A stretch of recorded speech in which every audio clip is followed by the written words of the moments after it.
Hey guys, welcome to my channel.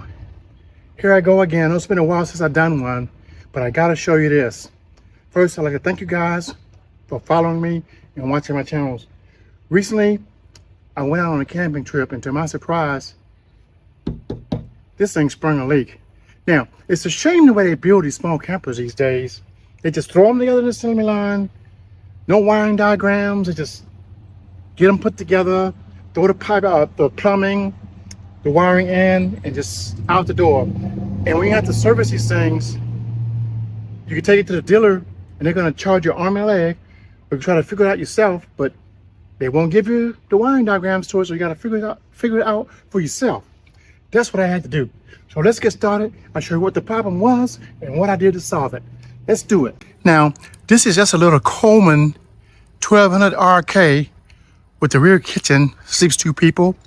As far as the plumbing goes, it just has fresh water, no black water, just white water for the little kitchen sink. That's where the problem began. I'll show you what happened.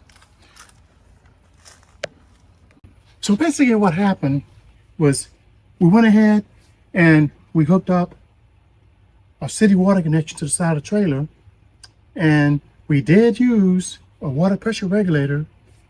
Unfortunately, the regulator was either faulty or maybe just worn out, or you can only use them for so long, but we turned the water on up on the sink. Nothing happened, but what had happened was pressure was so high that it actually blew this hose out.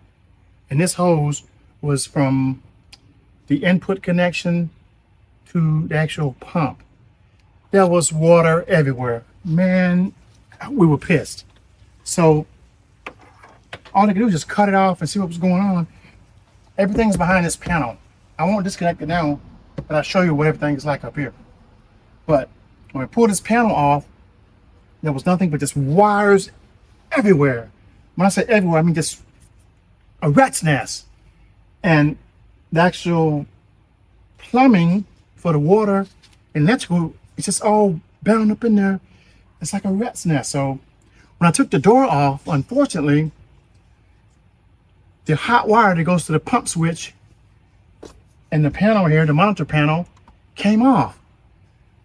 For the life of me, I could not just physically look and see where this red wire came from. I tried everything. So what I had to do was I had to go ahead and start with a multimeter checking for voltages.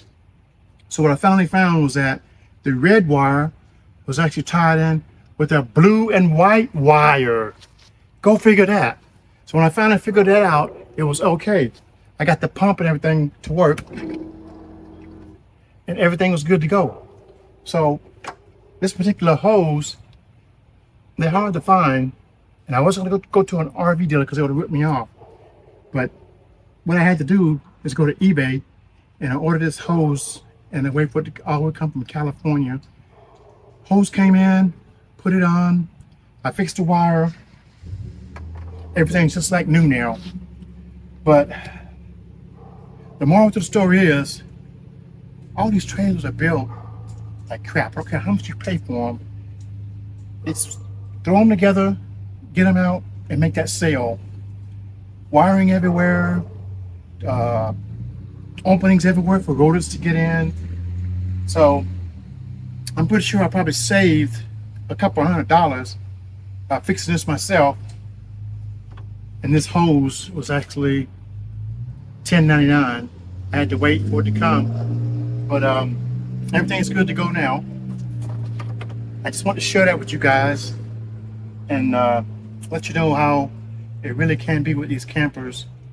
None of them are built very well, but they cost.